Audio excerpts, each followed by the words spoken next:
Nous allons voir dans cette vidéo comment écrire des nombres en lettres. Pour cela, nous avons besoin de connaître les règles d'orthographe des nombres. Il y en a deux. La première à savoir est que les nombres sont invariables. On ne leur met donc pas de S au pluriel. Alors, il est vrai que 3 se termine par un S, mais c'est toujours le cas. C'est son écriture. Il ne s'agit pas de la marque du pluriel. Voici l'écriture d'autres nombres. Dans les exemples proposés, on voit bien que les nombres sont invariables. Ils ne prennent pas de S au pluriel. Mais il y a des exceptions.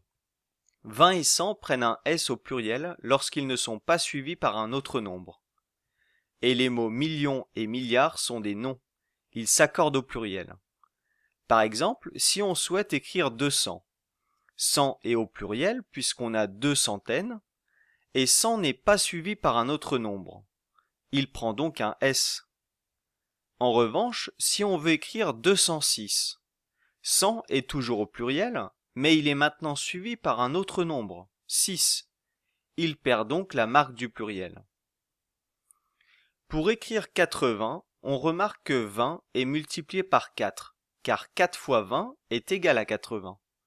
20 est donc au pluriel, et il n'est pas suivi par un autre nombre, il prend donc un S. Et par exemple, pour écrire 16 milliards, milliards s'accordant au pluriel, on lui ajoute donc un S. La deuxième règle à savoir, et vous l'avez peut-être remarqué précédemment, est que l'on relie par un trait d'union chaque mot d'un nombre qui est sous forme composée. Par exemple, on écrit 79 ainsi. Ou encore, 1031 s'écrit comme ceci. Nous allons maintenant faire un petit exercice. Il s'agit tout d'abord d'écrire en toutes lettres le nombre 2 780.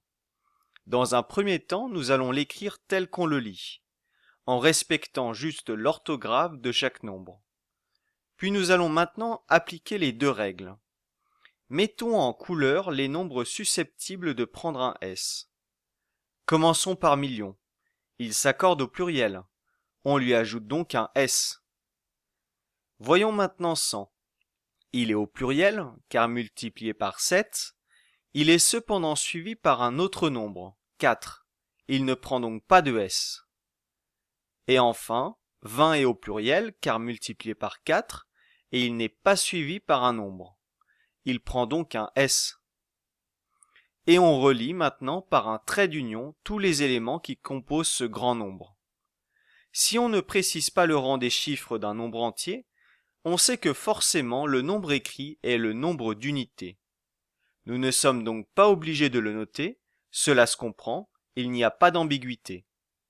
En revanche, si on nous demande d'écrire un nombre décimal en toutes lettres, il faudra être plus précis.